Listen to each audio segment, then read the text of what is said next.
এখানে দেখুন মুহাম্মদ সাল্লাল্লাহু আলাইহি ওয়াসাল্লামের একটি তীর ধনুক রাখা হয়েছে। দেখুন কি অবাক বিস্ময়ে সবাই তাকিয়ে রয়েছে মহানবী সাল্লাল্লাহু আলাইহি ওয়াসাল্লামের দ্রুত তরবারির দিকে।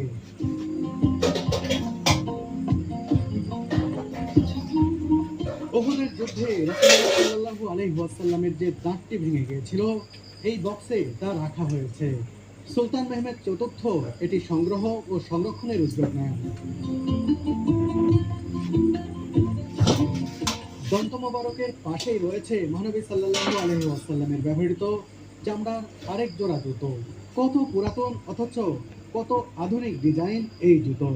এর পাশেই আরেকটি স্যান্ডেল দেখতে পাচ্ছি, এটাও বেশ সুন্দর। এই কক্ষে মহানবী সাল্লাল্লাহু আলাইহি ওয়াসাল্লামের অনেক কিছুই রয়েছে।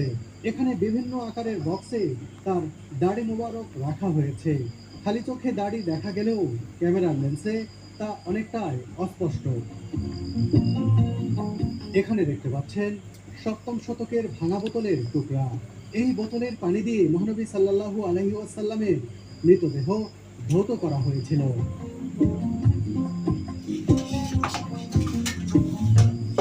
কাঁচের এই সুদৃশ্য পাত্রে সংরক্ষণ করা হচ্ছে মহানবী সাল্লাল্লাহু আলাইহি ওয়াসাল্লামের কবরে পবিত্র মাটি।